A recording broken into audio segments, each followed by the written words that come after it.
Shalom semua, mari kita sekarang renungkan firman Tuhan yang sudah dibaca dengan seksama tadi. Terima kasih untuk pembacaan firman Tuhan ya, yaitu dari Roma 1 ayat 8 sampai 17. Saya akan memulainya dari Roma 1 ayat 7 karena di situ Rasul Paulus menunjukkan kepada kita semua kepada siapa surat ini dia tujukan, yaitu kepada orang-orang yang dikasihi Tuhan, yaitu kepada orang-orang kudus yang ada di Roma.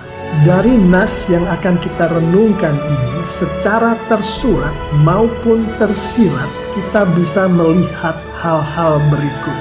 Di Roma 1 ayat 7, orang-orang yang dikasihi Tuhan adalah orang-orang yang memiliki kasih karunia dan damai sejahtera yang datangnya dari Tuhan.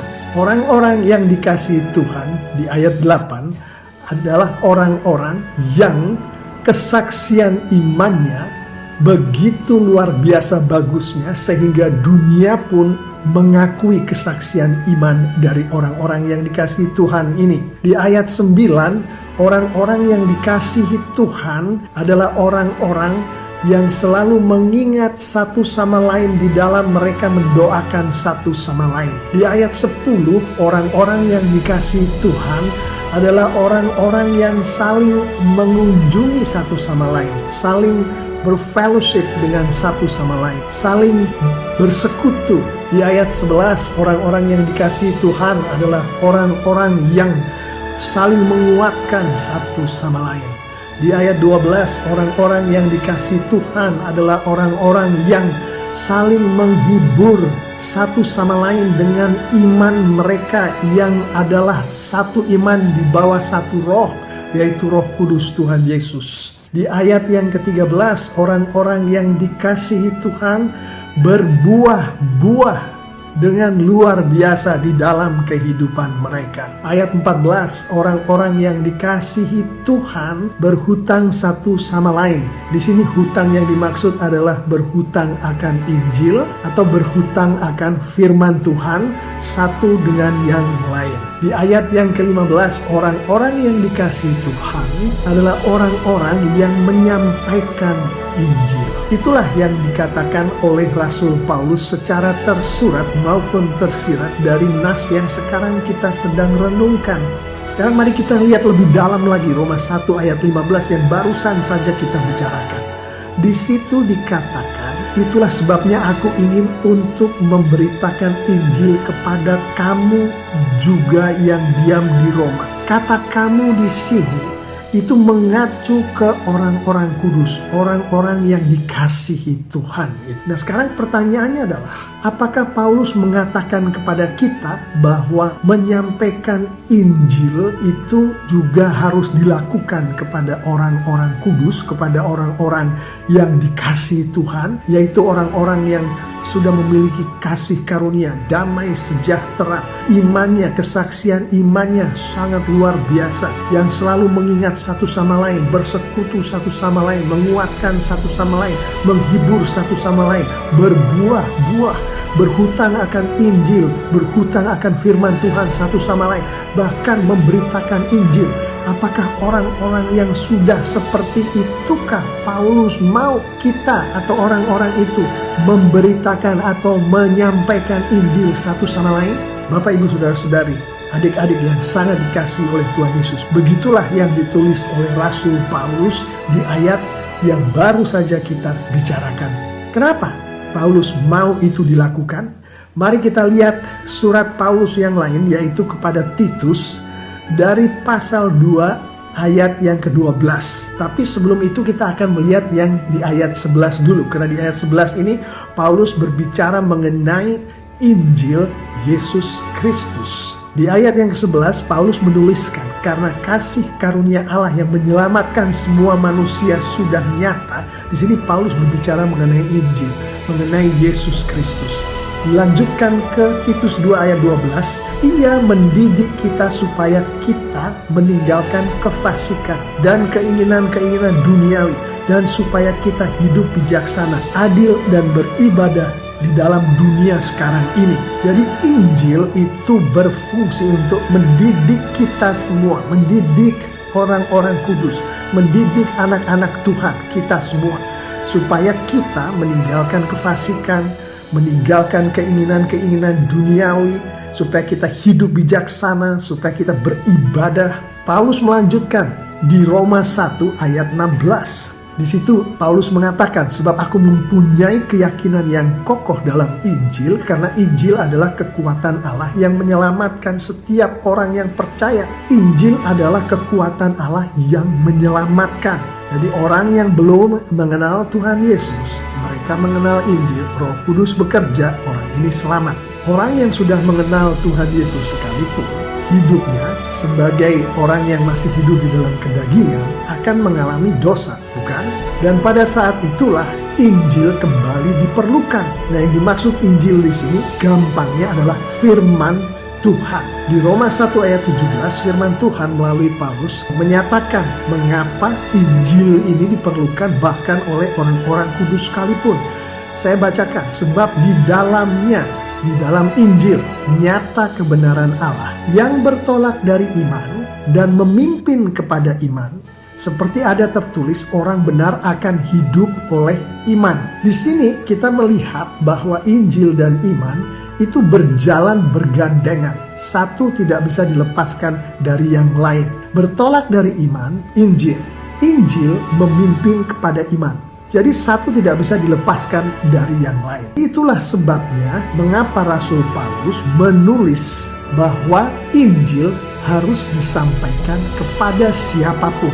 Orang yang belum kenal Tuhan Yesus, orang yang sudah kenal Tuhan Yesus, orang-orang kudus, orang-orang yang dikasihi Tuhan Yesus, Injil harus disampaikan. Pertanyaannya sekarang adalah, apa relevansinya untuk orang-orang kudus zaman ini? Apa relevansinya untuk kita semua? Oke, mari kita lihat. Untuk kita, anak-anak Tuhan, seperti disampaikan oleh Rasul Paulus, kita harus menghidupi kehidupan yang memiliki kasih karunia, damai sejahtera, sukacita yang datangnya dari Tuhan.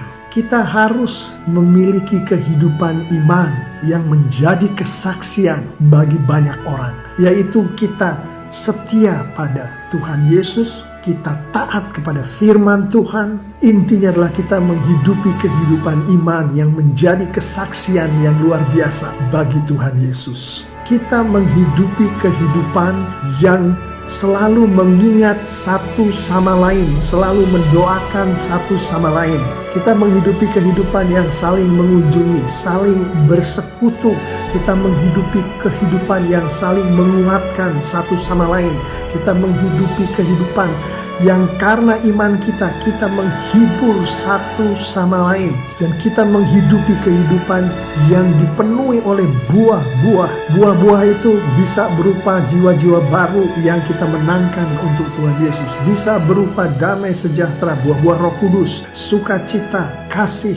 Kita menghidupi kehidupan di mana kita merasa berhutang. Bukan hanya merasa, tapi memenuhi hutang-hutang kita kepada sesama kita, yaitu pertama, hutang akan Injil, menyampaikan Injil. Kedua, hutang akan menyampaikan firman Tuhan. Dan kita menghidupi kehidupan di mana kita selalu memberitakan, menyampaikan Injil, selalu memberitakan, menyampaikan firman Tuhan. Dan di dalam kita menghidupi kehidupan sebagai orang-orang kudus, sebagai orang-orang yang dikasihi Tuhan, sebagai anak-anak Tuhan, kita tetap memberitakan Injil, menyampaikan Injil satu sama lain sebagai orang-orang kudus, saling mengingatkan satu sama lain dengan Injil, dengan firman Tuhan, saling menjaga satu sama lain dengan firman Tuhan, dengan Injil, saling menegur satu sama lain dengan firman Tuhan, dengan Injil. Kita selalu menghidupi kehidupan kita sebagai satu tubuh Yesus,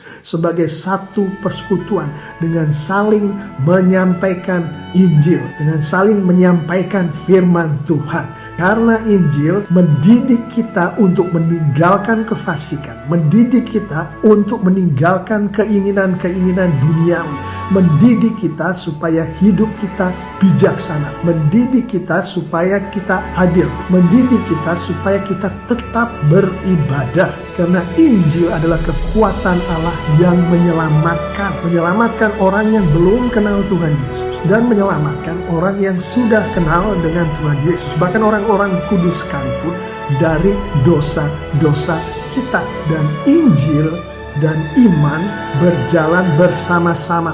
Kita tidak bisa beriman tanpa Injil. Injil tidak bisa tanpa iman. Jadi itulah sebabnya kita harus menyampaikan Injil bahkan kepada anak-anak Tuhan sekalipun. Sekarang mari kita memasuki kesimpulan dan penerapan dari firman Tuhan yang barusan kita renungkan tadi.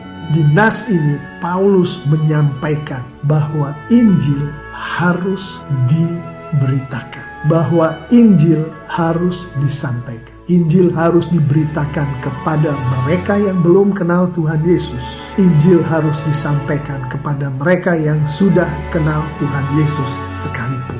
Dengan begitu, maka buah-buah yang tadi dikatakan oleh Rasul Paulus, buah-buah Injil, keselamatan, buah-buah Roh Kudus, damai sejahtera, sukacita, akan menjadi berkat bagi kita yang datangnya dari Tuhan, dari sekarang sampai selama-lamanya.